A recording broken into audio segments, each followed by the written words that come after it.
Dr. William Li is a Harvard-trained physician and medical scientist whose work is revolutionizing the way we understand and fight some of the most devastating diseases facing our world today.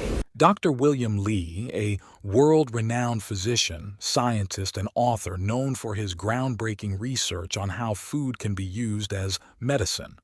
Dr. Li is the best-selling author of the book Eat to Beat Disease, where he explores how everyday foods can activate the body's natural defense systems to fight illness and improve overall health. He's also the author of Eat to Beat Your Diet, which focuses specifically on how to boost metabolism, burn fat more effectively, and achieve sustainable weight loss, all through science-backed nutritional strategies. If you're looking for practical, evidence-based ways to lose weight and feel your best without extreme diets or fads, Dr. Li's advice is gold. Weight loss, top 5 foods. Dr. Li explains why these 5 foods are a must for burning fat and losing weight. Well, let's talk about the 5 things that you recommend that everybody add. Because the team went to the grocery store, and we have here on the table some of the things that you mentioned. And so I would love for you to just kind of point out some of the stuff on this plate. Tell us about the 5 things that we can add in, or things that are really important to add in, and why. Okay. So let's just dive right in. One of my favorite all-time foods are tomatoes. Okay. And I think most people like tomatoes, not just in a garden salad, but think about your grandmother's tomato sauce, or you go out to Italy and you're eating some pasta or Italian restaurant. Who doesn't like some tomato sauce? Well, it turns out tomatoes contain a natural bioactive called lycopene. Lycopene is found in nature. It triggers your brown fat to burn down harmful extra body fat. And a study in Portugal showed this in a totally clear way. They took young, healthy women who were grad students, normal body size. And they told them, just go eat and exercise the way you normally do. Don't do anything special for this research study. The only thing they did is they gave them 1 ripe tomato to eat an hour before lunch every single day. That's it. And they measured their body composition. So they put them under a scanner to look at how much visceral fat. They measured their waistline. They measured their blood cholesterol and their blood sugars and all the parameters, inflammatory markers. And they found after a month of eating just 1 tomato a day, this is the only thing. They were able to lose 1 pound with just 1 tomato 1 hour before lunch. What? That's the power of the lycopene in the tomato. You don't have to do extra exercise. You don't have to limit your calories. Just eat the way you want. That just shows you how powerful a food actually is. Now, lycopene is what's doing this. If you want the lycopene to really fire up, now lycopene, pick a tomato off a vine and eat it like an apple. It's going to be good for you. It's going to do its thing. If you want the lycopene to be supercharged, I do. What you want to do is you want to heat it up, saute it, 190 degrees Fahrenheit for 20 minutes, We'll amp up the power of that lycopene by 250%.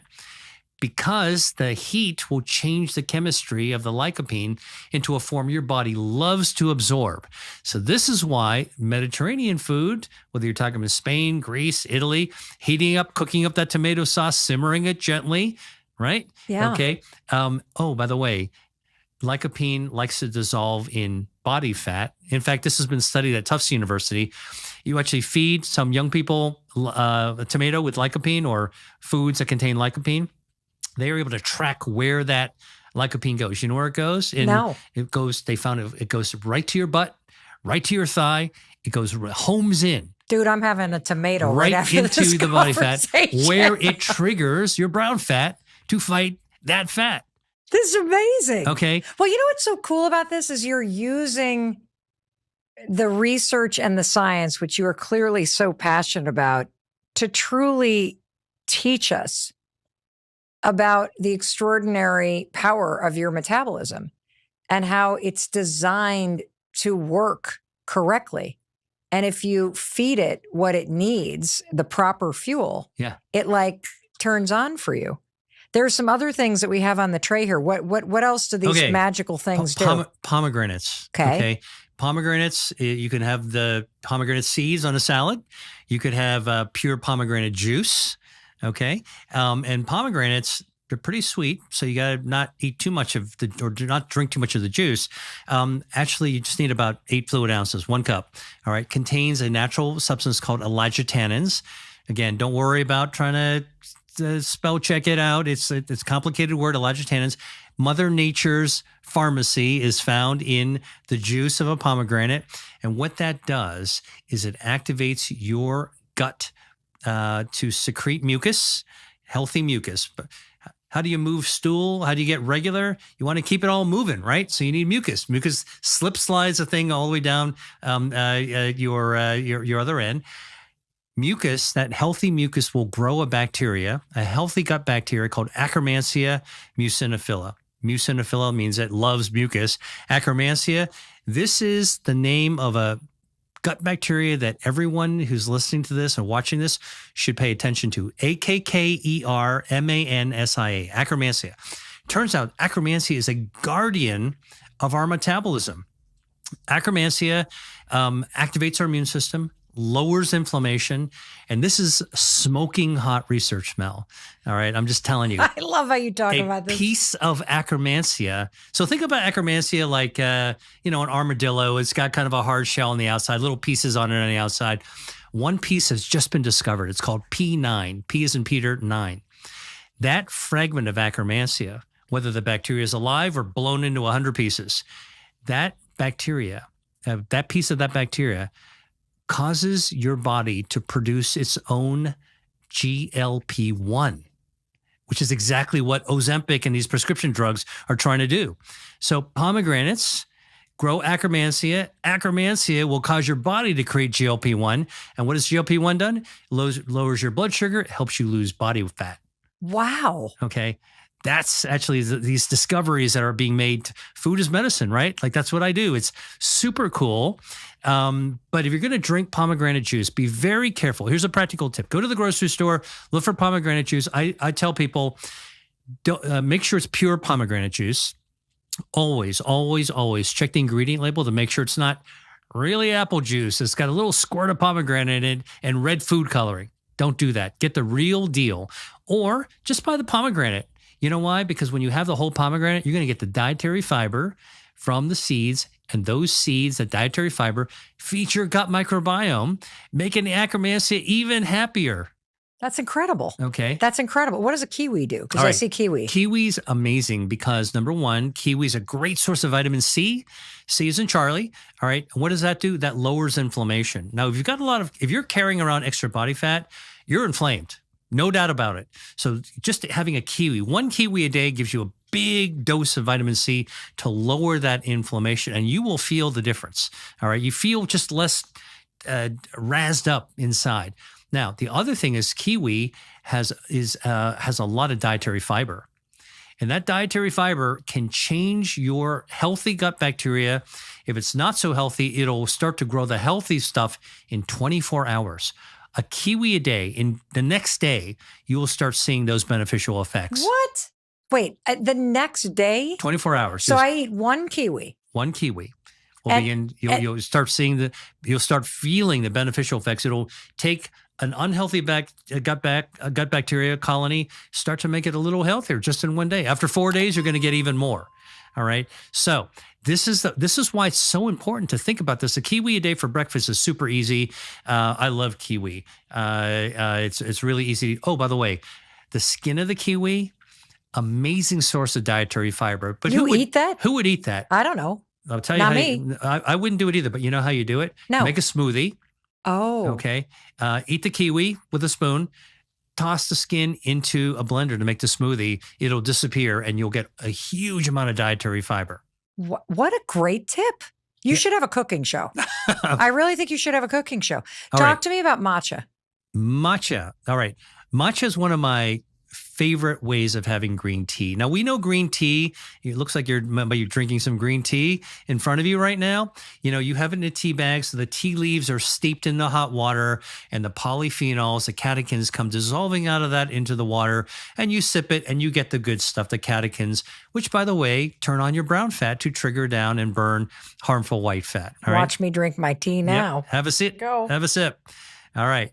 Now, but I got to tell you, matcha is a heck of a lot more powerful than tea in a bag, because matcha is the entire tea leaf ground into a powder. Now you get 100% of the polyphenols. There's nothing left inside a tea bag. The whole shebang is in there, and the dietary fiber, good for your gut microbiome. So if you want a dose of the polyphenols from tea, drink matcha. You get the fiber, you get 100% of the polyphenols. It's super, super powerful. And that's been shown to burn down harmful body fat. How do we know it burns down harmful body fat? Is because it actually shrinks your waistline. You could actually lose an inch of a belt. Drinking matcha. By drinking matcha. That's been studied by researchers in Japan in clinical research. All the foods we're talking about. Now, I need to clarify, though, because matcha tastes like dirty grass at times. So if I want to add in a little sugar or a little something, am I killing all the benefit? I would not. Listen, if you are struggling with the taste of matcha, which is, listen, the reason it tastes like grass is because it's a whole damn leaf in there. Okay. Yes. Here's what you do. Make a smoothie or a shake with it and just pour it in there, and it'll disappear right in the background. All right. Dr. Lee, you're a genius. It's the simplest way. Okay. Now, so matcha is really good. All right. Dark chocolate. Dark chocolate. Who doesn't like dark chocolate? Who doesn't like chocolate? All right. Well, it turns out a lot of people get confused. They're like, Dr. Lee, you're telling people to eat chocolate? Yes, I am. And the reason is because chocolate is actually a plant-based food. What? Well, chocolate is made with, what makes chocolate is cacao. Okay. And cacao comes from the cocoa bean pod that is growing from a tree. And you take these pods, which are shaped like a football. They're heavy. All right. You cut them open. You peel off the outer skin. You dry it. You ferment it. You crush it up into a powder. And now you mix it into make chocolate. So chocolate's a confection, but it's made with a plant-based food. What's in that seed pod? Polyphenols, up the yin yang. One of them is called proanthocyanidin. Let me just tell you, the more cacao you have in your chocolate, the higher percent cacao, right? You've heard about this, 60%, 70%, 80%, 90%, 100%, right? So the higher the percent, and what you want to look for is 80% or higher. You're getting a ton of these polyphenols in your chocolate, all right? And those polyphenols trigger brown fat to fire off and burn down your harmful white fat, all right? Dark chocolate does that. Now, the darker, the more bitter it's going to be. So what I like to do, what I tell people, like, just get a little square of it and have it with coffee. You've created mocha. Bite of chocolate, sip of coffee, you've created your own mocha. And guess what coffee has? Coffee also has polyphenols, chlorogenic acid. Oh, didn't you hear me say this before with apples? That's right. Coffee has chlorogenic acid. So coffee, a cup of coffee will fire up your brown fat to burn down the harmful white fat every single morning. Wait, so coffee with chocolate helps you burn fat? Yep, that's a double-barreled approach. Matcha, kiwi, pomegranates, and tomatoes help you burn fat? That's right. So, there you have it. 5 delicious foods that Dr. William Li recommends to help support fat burning and healthy weight loss. Tomatoes, pomegranates, kiwis, matcha, and dark chocolate. These aren't just tasty treats. They're backed by science to help activate your metabolism and keep your body working for you. Dr. Li truly believes that we can use food as medicine. Food as medicine. Yeah. I mean, listen, before we had medicine as medicine, before we had pharmaceuticals in the 1930s, that's all we had. That's all humans had, our diet and lifestyle for medicines, And so I think that that's really, I think what's happened is that during the Industrial Revolution that occurred with pharmaceuticals, we put aside a tool in the toolbox that we've always had. In fact, that's the only thing we had before. And we focused myopically, just on what pharmaceuticals can do. Now, I'm telling you, as somebody who's developed biopharmaceuticals and who is still very much involved in that, new medicines can be life-saving. Old medicines can be life-saving. And so you never want to throw out the baby with the bathwater. What we have forgotten about is that tool in the toolbox that's been with humanity forever, which is what we do with our food. And what I'm saying is that what we can do now with the work that I'm doing in food as medicine is we can take the modern science, that deep probe, that extraordinary level of sophistication that we use for drug development, and we can use it, apply it to understand why our foods help us, which foods help us, and what types of outcomes we're actually looking for. And so food as medicine, bringing it back into the fold, is just replacing a tool in the toolbox. But now we are actually fortifying it with the knowledge provided by science of what we should choose and when and why. If you enjoyed this video, make sure to give it a thumbs up. Subscribe for more science-based health tips and share it with anyone who's on their own wellness journey.